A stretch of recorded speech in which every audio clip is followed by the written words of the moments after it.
Hello, আমরা থাইল্যান্ডে আসলাম ঘুরতে। আমাদের ফুল ট্যুর প্ল্যান করে দিয়েছে টই টই, এবং টই টইয়ের কর্ণধার ওয়াজেদ মোহান। যেহেতু আমাদের দুইটা বেবি আসছে, সো তাকে আমি বলেছিলাম যে ট্যুর প্ল্যানটা যেন আমাদের খুবই ফ্রেন্ডলি হয়, বেবিরা যেন রেস্টে থাকতে পারে। তো সে অনুযায়ী সে প্ল্যান করেছে, এবং সেজন্য আমাদের এই হোটেল বুকিংও সে খুব কেয়ারফুলি করেছে। এবং স্পেশালি আমার যেটা সবচেয়ে ভালো লাগছে, যে আমরা যখন ফিফি আইল্যান্ডে আসলাম, ঠিক সবাই জানে ফিফি আইল্যান্ডের ভিতরে কোনো ওয়াকিং বা কোনো যানবাহন নাই। সো আমরা যখন নামলাম, এই হোটেল হলো সবচেয়ে কাছে, যে 1 মিনিট লাগছে আমাদের, যেহেতু ব্যাগেজ আছে, বাচ্চারা আছে। সো এটা আমাদের জন্য খুবই ভালো হয়েছে।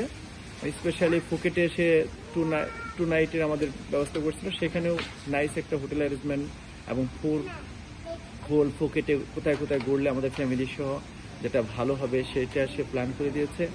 এবং এখানে ফিফি হাইল্যান্ডেও কোথায় কোথায় বেবিদের সহ ঘোরা যায়, আবার কিছু কিছু ডেঞ্জার প্লেস আছে যেখানে সাগর খুব উত্তাল থাকে। তো সে কিন্তু আমাকে সাজেস্ট করেছে, সো আমরা যেন ওই প্লেসগুলোকে অ্যাভয়েড করি। এই হোটেলটাও খুবই সুন্দর। এটা হলো ফিফি আইল্যান্ড হোটেল, নামই হলো ফিফি আইল্যান্ড হোটেল।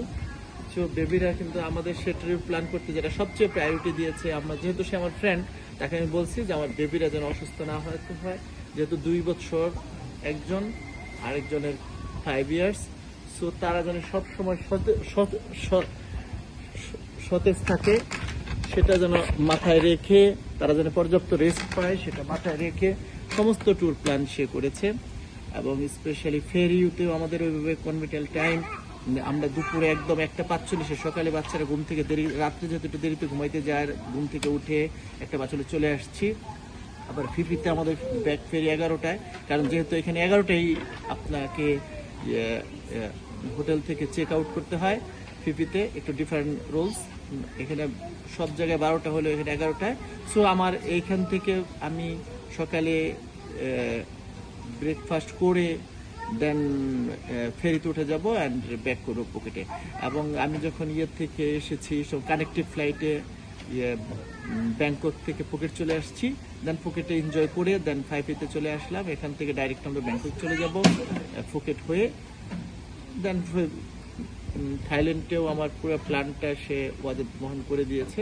সেখানে আমি এই 3 রাত্রি থেকে বাচ্চাদের একটু ঘোরার যে স্পেশালি প্লেগ্রাউন্ডগুলো আছে সেখানে, প্লাস হলো সাফারি পার্ক অ্যান্ড আরও বেটার প্লেসগুলো ঘোরাঘুরি করে, যেহেতু আমার ফ্যামিলি আসছে তারা কিছু শপিং করবে, দেন আমি ব্যাক করব ইনশাল্লাহ ঢাকায় সুস্থভাবে, আশা করি যদি আল্লাহ ভালো থাকে, শরীর সুস্থ রাখে এবং ভালো থেকে বেঁচে থাকি, তো ব্যাক করবো। এবং থ্যাংক ইউ টই টই, থ্যাংক ইউ ওয়াজেদ মোহান, অসাধারণ আমার এই ট্যুর প্ল্যানটা করে দেওয়ার জন্য। এই যে দেখছেন আমাদের বাচ্চারা, তারা কিন্তু ঘোরাফেরা লাফালাফি করতেছে। এবং স্পেশালি এটা not only for the nice hotel এবং low distance and the cost convenient.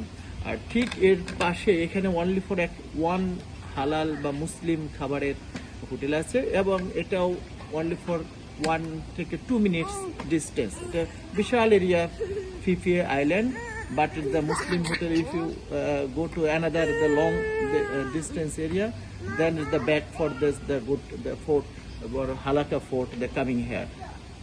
So it's very difficult. So this hotel is the better for the খাবার কাছে হালাল খাবার পাওয়ার জন্য, এটা বেটার এবং প্লেস নাইস।